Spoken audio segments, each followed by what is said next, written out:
Менің өмірімдегі ең жақын, ең ыстық жан әпкем еді. Әпкем жұмыс істеп жүретін. Анам кейде ауырып қала беретін. Сол кезде мені тамақтандырып, сабаққа дайындайтын, жыласам жұбататын әрдайым әпкем. Қыстың бірінші күнінде электр жарығы өшіп қалған есімде. Үй суық, далада боран. Мен кішкентаймын, қорқып отырмын. Ал әпкем маған жылы көрпе жауып, "Қорықпа жаным, мен бармын ғой", деп қолымнан ұстағандай болды. Осы бір сәт менің жүрегімнің түбінде мәңгі сақталып қалды. Мен үшін әпкем бір үйдің жарығы, тірегі сияқты еді. Уақыт өтті, әпкем өсті, оқуды бітірді. Үйге бір күні бір жігіт келді. Әдепті, сыпайы, күлкісі жылы. Анам: "Бұл баланың аты кім?" "Ерсін, әпкемнің жақын досы", деді. Уақыт өтті, сол жігіт біздің үйдің ең сыйлы қонағы болды.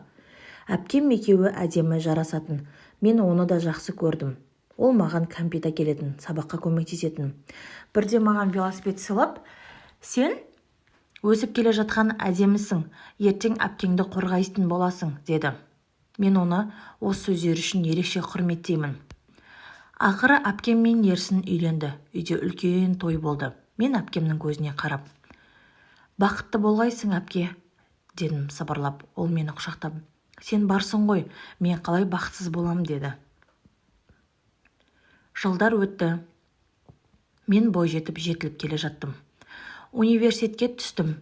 Әпкем өз отбасымен бөлек тұрады, бірақ біз жиі араласатынбыз. Әпкем мені әрқашан күтетін, жезде де жылы қарсы алатын. Бірақ бір күні мен күтпеген нәрсе болды. Мен әпкемнің үйіне барған едім. Әпкем дүкенге шығып кеткен. Үйде жездем екеуміз қалдық. Әңгіме айтып отырмыз. Бәрі бұрынғыдай еді, бірақ бір сәтте оның көзқарасы өзгеше болып көрінді. Ұзақ бір түрлі. Мен дереу басқа жаққа қарадым. Өзімді ыңғайсыз сезіндім. "Мүмкін мен ойлағандай ой болып жатқан шығармын", дедім. Бірақ бұл сөзім бірнеше рет қайталанды. Бұл жағдай мені мазалай бастады. Ол отбасының адамы, әпкемнің жары. Мен бұлай ойламауым керек. Жоқ, нақты ештеңке болған жоқ, тек маған солай көрінді. Бірақ жүрек алдамайды екен. Келесі кездесуде жездем өте жылы сөйлеп, бұрын айтпаған әзілі мен сөздерін айтып кетті. Мен қатты қысылдым. Сол түні ұйықтай алмадым. Бір ой ішімді тырнап жатты.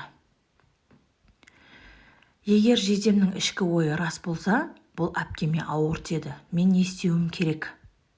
Мен жылағым келді, өйткені әпкемді ренжіткім келмеді. Оның сенімі мен үшін бәрінен қымбат еді. Ертесі күні өзімді қолыма алып, нақты шешім қабылдадым. Мен қашық болуым керек, мен шекараны нақты қоюым керек, мен әпкемнің сенімінен аттап өтпеуім керек. Содан бастап жездемнен жалғыз қалмауға тырыстым. Оның сөздеріне күле бермедім, әңгімелерін қысқа қайырдым. Араға сыпайы, бірақ нақты дистанса қойдым. Жездем бастапқыда түсінбеді. "Бір нәрсе болып қалды ма, неге бұрынғыдай емессің?" деді. Мен оған сабырлы түрде қарадым. "Жоқ, бәрі жақсы, тек араны сәл салқын ұстаған дұрыс сияқты", дедім. Ол менің көзімнен бәрін түсінді, тіпті ұялғандай болды. Содан кейін ол да өзгерді. Әзілдері азайды, көзқарасы түзелді. Уақыт өте ол мүлдем әдепсіз шекарадан өтті кетті деген нәрседен алыстады. Мен оның дұрыс жолға түскенін қуандым. Бір күні әпкем маған қарап: "Сен неге соңғы кездер сирек келетін болдың?" деп сұрады. Мен жымиып: "Университет, сабақ көп, көбінесе шаршап жүрмін", деп өтірік айттым. Өйткені әпкемді ренжіткім келмеді. Әпкем менің қолымнан ұстап: "Мен саған әрдайым сенемін. Қандай жағдай болса да менің жаныма жақын адамсың ғой", деді. Осы сөз жүрегімді одан сайын талқан етті. Сол кезде мен тағы бір ұқтым, менің әпкемнен артық еш нәрсе жоқ екенін. Бірнеше айдан кейін жездемнің өзі менімен сөйлесті. Әпкем үйде жоқ еді. Бірақ бұл жолы маған қарап ешқандай ыңғайсыздық танытпады. Мен кейде шектен шыққан болсам, "Кешір", деді. "Сен дұрыс дедің, мен өзімде түсінбедім". Мен басымды изедім. Бұл қажет әңгіме еді. Содан соң біздің қарым-қатынас қалыпты, туыс адамға лайықты деңгейде түсті. Ешқандай артық әзіл де көзқараста болған жоқ.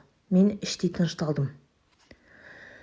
Уақыт өте келе бұл жағдай мүлдем ұмытылды, бірақ бір нәрсе мәңгі есте қалды.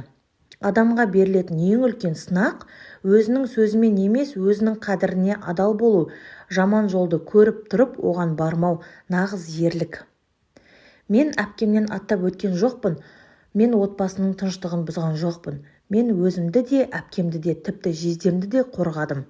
Өйткені кейде адам біреуді емес, бүкіл үйдің бақытын сақтап қалуы мүмкін. Сол күннен бастап мен бір нәрсені түсіндім. Қандай жағдай болса да тек дұрыс жолды таңдау адамның жүрегіне таза қылады. Әпкемнің сенімін ақтағаным менің ең үлкен жеңісім. Өмір маған ауыр, бірақ маңызды сабақ берді. Мен оны ұмытпаймын. Менің есімім Сайлау, жасым 60-та, жеке газель машинамен индрайвермен жұмыс жасаймын. Жаздың бір күні балдызым Айша садикте жасайды. 40-тағы келіншек. Жезде үйге тамақ апарып тастайықшы деп телефон соқты. Мен иә деп обедке жақын барып, тамақтарын алып, үйіне апарып, көмектесіп этажына апарып бердім. Обедтің кезі жезде шай ішіп кетейші деп өтінген соң жарайды деп күйеуі бажам үйінде екен, бірақ ол мас, күнде арақ ішеді. Балдызым арық та емес, семіз де емес, әдемі келіншек. Қызығып жүретін едім. Содан обед ішіп, мен жұмысқа кетейін деп жатқанда балдызым келіп, жезде рахмет, тағы керек кезде шақырам деп күлімдеп мен шығарып салды. Содан балдызым ойымнан кетпей қойды. Орташа емшек, толық сан есімді тандырып қашан шақырады екен деп күнде ойымнан кетпеді. Арада 15 күн өткенде телефон соғып тағы заттарын апарып беруімді өтінді. Мен келісіп айтқан уақытында барып заттарын сеп үйіне апарып бердім. Түс мезгілі обед ішіп кет деп ас үйге кіріп кетті. Бажам баяғы әдеті, мас ұйықтап жатыр. Мен ас үйге кіріп не пісіріп жатырсың деп артынан барып, белінен құшақтап самайым тұрып тұр. Балдызым халатпен жүр. Артында тақап едім, ол да мұндайды күтпеді. Тартыншақтап қалды. Мен мойнан иіскедімде шай ішетін бөлмеге кеттім. Содан мен шыдай алмай ертесіне телефон соғып, пиво шашлыкке барайық деп ұсыныс айтып едім. Ол мен кафеге бармаймын деді.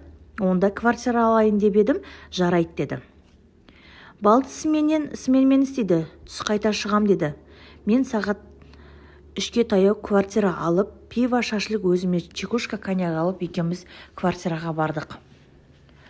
Содан отырып пиво ішіп, мен аздап коньяк іштім. Жай балдызымды құшақтап, аймалап, ерінен сүйіп, аймаласып кеттік. Самайым қақшиып тұр. Тұрғанда да 17 сантиметр, ол мұндайды самайды көрмеген, қолмен ұстап жатыр.